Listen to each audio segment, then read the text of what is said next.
ధైర్యలక్ష్మి మహత్యం. ధైర్యలక్ష్మి ఎందుకు అవసరం మనకి, అసలు ధైర్యలక్ష్మి ఉంటే రైటా లేకపోతే రైటా అనేది ఆలోచిద్దాం. ఈ కథ విని తెలుసుకుందాం. అమ్మవారి 8 కళల్లో 3వ కళ, థర్డ్ వన్. ఈవిడ్నే ధైర్యలక్ష్మి, వీరలక్ష్మి, రాజ్యలక్ష్మి, పౌరుషలక్ష్మి, ఇలా అనేక లక్ష్ములుగా ఆమెని పిలుస్తారు. సృష్టిలో ప్రధానమైనది ప్రాణం.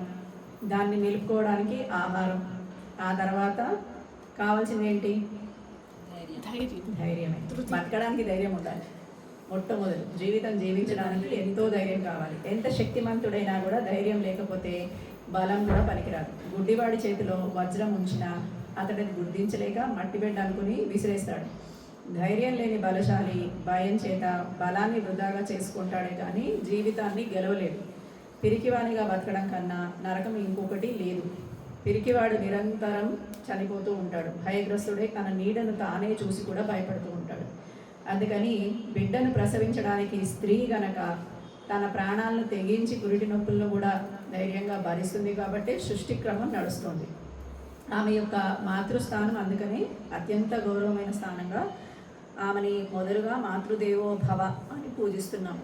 ఆమె ధైర్యమే ఆమెకి ఆ పదానికి అర్హతనిస్తుంది. జీవులకు ధైర్యమే ప్రధానం. ధైర్యరహితులు జీవోత్సవాలతో సమానం, అంటే చనిపోయిన వాళ్ళతో సమానం. ఆ ధైర్యలక్ష్మి అనుగ్రహము తప్పితే ఎంతటి వాడైనా యాతన పాలు కావాల్సిందే. అందులకు ఉదాహరణగా సురధుడు అనే రాజు కథ తెలుసుకున్నాం. చాలా కాలం పూర్వము సురధుడు అనే ఒక మహారాజు ఉండేవాడు. మహాబలశాలి, అపరిమిత సైన్యము, అఖండమైన పరాక్రమము గల అతని పేరు వింటేనే చాలు ఇతర రాజులు గడగడలాడిపోయేవాళ్ళు. క్రమక్రమంగా అతని గురించి అతనికే గర్వం కలిగింది. అహంకారం కన్నను దుర్గమమైనది ఇంకొకటి లేదు, దుష్టమైనది కూడా ఇంకొకటి లేదు. అది ఎక్కడ పుడుతుందో అక్కడ సర్వనాశనం కూడా ప్రారంభమవుతుంది. ఎక్కువ పెరుగుతుందో అక్కడ పతనమే జరుగుతుంది. ఎక్కడ విస్తరిస్తుందో అక్కడ ప్రాణం మీదకి వస్తుంది. కొండచో ప్రాణానికి కూడా హాని కలుగుతుంది. అంటే వాడి అహంకారం తగ్గకపోతే ప్రాణం కూడా పోయే అవకాశం ఉంటుంది. దేనికి పడితే దాని దగ్గరికి వెళ్ళిపోతాడా, నన్నేం చేస్తాడులే అని, అప్పుడు వాడి ప్రాణం కూడా పోగొట్టుకోవచ్చు. అట్టి రాకూడని గర్వమే ఈ సురధుడికి వచ్చింది. దైవదత్తాలను అనుగ్రహములను కూడా ఆయన సమస్తమును తన ప్రజ్ఞ అనుకున్నాడు. అంటే దైవం ప్రసాదించింది కూడా నా వల్లే, నేను చేయడం వల్లే, నేను సెటిల్ చేశాను కాబట్టి నా పిల్లలు పైకి వచ్చారు, లేకపోతే వాళ్ళు ఎలా పైకి వచ్చేవాళ్ళు, అన్నీ నాదే. నేను వ్యాపారం చేశాను కాబట్టి పైకి వచ్చాను, నేను ఉద్యోగం చేశాను కాబట్టి పైకి వచ్చాను, అన్నీ నేనే. అలా నేను అనుకోవడం మొదలుపెట్టాడు. దేవుడు కూడా మనకి ఎంతో కొంత అనుగ్రహించకపోతే మనం ముందుకు వెళ్ళలేదు. అలాంటిది దైవానుగ్రహం కూడా నాదే అనుకోవడం మొదలుపెట్టాడు. పెద్దలు లేరు, అమాత్యులు లేరు, గురువులు లేరు, శ్రేయోభిలాషులు లేరు, అంతా నేనే అనుకోవడం. ఇంట్లోనే ఉన్నాడు. ఆ మాటలు పెడచోన పెట్టి సాగాడు. ఎవరైనా ఏదైనా చెప్తే కూడా వినేవాడు కాదు. విని వీడికేం తెలుసు, నేనే చెప్తా, నీకేమీ తెలియదు అని చెప్పడం మొదలుపెట్టాడు. దైవాన్ని కూడా తిరస్కరించడం మొదలుపెట్టాడు. దైవాన్ని కూడా వాడి దృష్టి ప్రకారం చూడడం మొదలుపెట్టాడు. దైవానికి ఒక ఉనికి ఉందని కానీ, లేకపోతే వేదం ఒక ఉనికి ఉందని కానీ ఇవన్నీ వదిలేశాడు. నా విష్ణువు పృథివీపతి అని ఏదో ఒక సందర్భంలో చెప్పిన ఆర్యోక్తిని పురస్కరించుకొని తానే విష్ణువు అనుకున్నాడు. లక్ష్మి తన ఇల్లాలనుకున్నాడు. ఇంకా లక్ష్మీ పూజను సైతం కూడా తిరస్కరించాడు. అమ్మవారికి అది చాలు. తన పట్ల తిరస్కారం చూపిన వాడిని లక్ష్మి ఏనాడు క్షమించదు. వానికి తన ప్రభావము చూపించే తీరుతుంది. అట్లే సురధుడు కూడా బుద్ధి చెప్పాలని నిర్ణయించుకుంది. లక్ష్మి జీవమునకు మూలమైన ధైర్యలక్ష్మి అతని పట్ల నుంచి వెళ్ళిపోయింది. ఆ కారణంగా సురధుని పేరు చెప్పగానే భయపడిపోయే రాజులు అతనిపై యుద్ధం ప్రకటించారు. ఎవరో ఒకనొక అతి చిన్న సంస్థానాధిపతి పరిసరాలు రాజులను పోగు చేసుకుని చిన్న యుద్ధము అది అతని విధంగా ఆలోచిస్తే, సురధుడు చాలా పెద్ద రాజు కాబట్టి ఈయనకి ధైర్యలక్ష్మి వక్రీకరించింది, అహంకారం పెరిగింది. సురధుడు వెనక ముందు ఆలోచించకుండా యుద్ధానికి సిద్ధమయ్యాడు. ఒక్క రోజులో శత్రువులు అందరూ పారదోలుతా అనుకున్నాడు. తన సైన్యం 1,00,000 మంది కాక శత్రువులు 10,000 కలరు. అయినా మొదటి రోజు యుద్ధంలో శత్రు సైన్యం స్వల్పంగా నష్టపడింది. తన సైన్యంలో 10,000 మంది మరణించారు. దానితో అహం దెబ్బతినింది. అహంకారం అనగా వేడిగా ఎక్కిన గాజు పెంకు వంటిది. చిన్న నీటి చుక్క పడితే కూడా పగిలిపోతుంది. ఇప్పుడు అది జారిపోయి అహంకారం అనగా వేడి ఎక్కిన గాజు పలక వంటిదని, చిన్న నీటి బీట పడినా బీట పడిపోతుందని ఇప్పుడు అదే జరిగింది. అహం దెబ్బతిన్నది, ధైర్యం నశించింది. ధైర్యలక్ష్మిని ధైర్యం తెచ్చుకుందాం అనుకున్నా ధైర్యం రావట్లేదు. ఎందుకంటే ధైర్యలక్ష్మి వెళ్ళిపోయింది. అందుకని ఆ యుద్ధంలో ధైర్యం కోల్పోయాడు కాబట్టి పరాధీనత అయిపోయింది. ఎవరు? రాజ్యలక్ష్మి వేరే వాడికి పరాధీనత అయింది. ఆ చిన్న సంస్థానాధిపతి మిత్రుల రాజ్యంతో స్వల్ప బలంతో సురధుడిపై విజయం సాధించాడు. సురధుడు భార్య కుమార్తెలతో కలిసి అడవికి వెళ్ళిపోయాడు. కుటుంబ సమేతంగా పారిపోయిన సురధుడు సుమేధుడనే ఋషి యొక్క ఆశ్రమానికి చేరి అచ్చట తలదాచుకున్నాడు. ఒకనాడు సురధుని భార్య సుమేధుని కాళ్ళపై పడి తన భర్త ఎందుకో చాలా భయపడుతున్నాడు, ఏదో మంత్రమో తంత్రమో చేసి అతన్ని కాపాడండి అని అనుగ్రహించమని కాళ్ళ వేళ పడింది. సుమేధుడు సురధుని గురించి వివరాలు అడిగి తెలుసుకున్నాడు. సురధుడు చెప్పి నిట్టూర్చినట్టు చేశాడు. అప్పుడు సుమేధుడికి అర్థమైపోయింది, వీడి అహంకారమే దీనికి మొత్తం కారణము అని.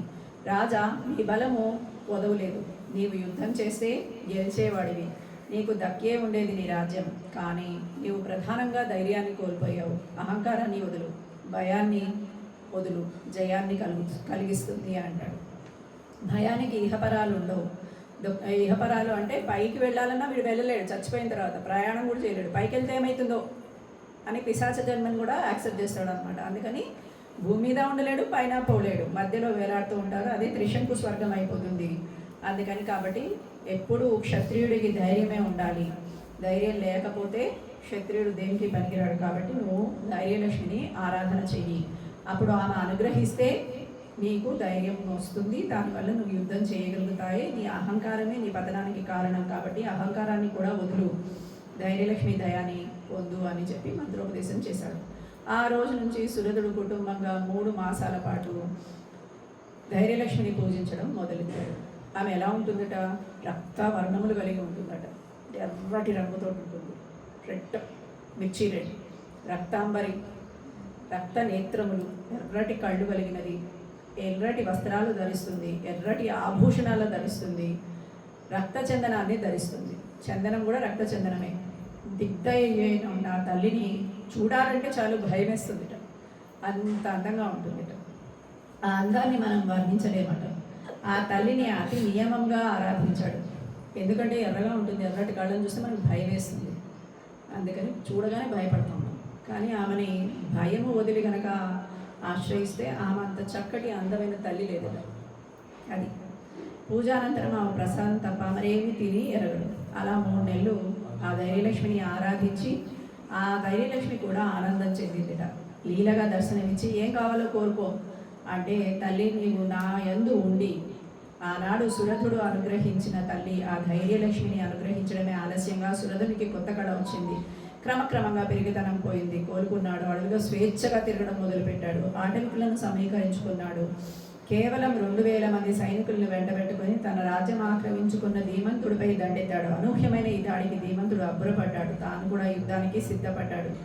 ఎవరు ఊహించని విధంగా ఆ యుద్ధం 10 రోజుల పాటు సాగింది. 2000 సేనలుతో 1,00,000 సైన్యాన్ని ఎదుర్కొని 10 రోజుల పాటు పోరాడుతున్న సురధుడి పాఠవానికి ధీమంతుడు ఆశ్చర్యపడ్డాడు. 11వ రోజు ప్రాతకాలం యథావిధిగా ధైర్యలక్ష్మిని ఆరాధించాడు ధీమంతుడు. ఈ విచిత్ర యుద్ధంలో తనకే విజయం కావాల్సిందిగా అమ్మవారిని అభ్యర్థించాడు.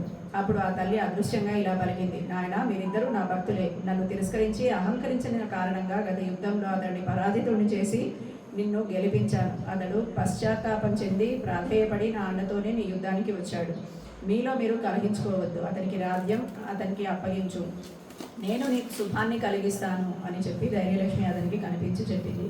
ధైర్యలక్ష్మి వచనాలు ఆలకించగానే ధీమంతుడు ధైర్యలక్ష్మికి నమస్కారం చేసి ఆమెని ఆరాధన చేసి ఆమె స్తోత్రాలు చేసి, అమ్మ, ప్రపంచమంతా నీ ఆధీనంలో ఉంది, నేనెంత, నువ్వెలా చెప్తే అలా నడుచుకుంటాను అని ఆమెను స్తుతించి యుద్ధరంగాన్ని బదులు సురధుడి శిబిరం వైపు వెళ్ళిపోయాడు. ఆ సమయానికి సురధుడు కూడా అమ్మవారిని ఆరాధిస్తున్నాడు. ధైర్యలక్ష్మి అతనికి ఇట్లా చెప్పింది, సురథ, ధీమంతుడు శాంతియుతంగా నీ రాజ్యం నీకు ఇచ్చివేస్తాడు, తీసుకొని పాలించుకో అని ఆ తల్లి సురధుడికి చెప్తుంది. తల్లి, నీ ఆజ్ఞ ప్రకారమే చేస్తాను, కాకుంటే క్షత్రియుడనైన నేను దానం పట్టినట్లు అవుతుంది. దానం బ్రాహ్మణుడు తప్ప ఇంకెవరు దానం పట్టకూడదు. వేరే వాళ్ళు దానం పడితే అది వాళ్ళకి శోభని ఇవ్వదు. ఒక బ్రాహ్మణుడు మాత్రమే దానం పట్టాలి. అలాంటిది నేను క్షత్రియుడినై దానాన్ని ఎట్లా తీసుకుంటాను అని శంకిస్తున్నాడు. అప్పుడు అమ్మవారు అదృశ్యంగా నవ్విందిట. ఆ నవ్వు ఏంటి అంటే, ఆ హాస్యంను, సమస్యను ధీమంతుడే పరిష్కరిస్తాడు లే అని చెప్పిందిట. అంతలోనే ధీమంతుడు మంత్రి పురోహిత సమేతుడై వచ్చి సురధుడికి నమస్కరించి ధైర్యలక్ష్మి ఆజ్ఞ చెప్పి అంటూ రాజ్యం తనకి అప్పగించి వేశాడు. సురధుడు అమ్మవారి దగ్గర చెప్పినట్లే తన అనుమానం ఇతనికి కూడా చెప్పాడు. అందులకు నవ్వి ధీమంతుడు, మహారాజా, మీ అనుమానము ధర్మబద్ధమే కనుక క్షత్రియుడు గ్రహించదగినది ఏంటి? కన్య.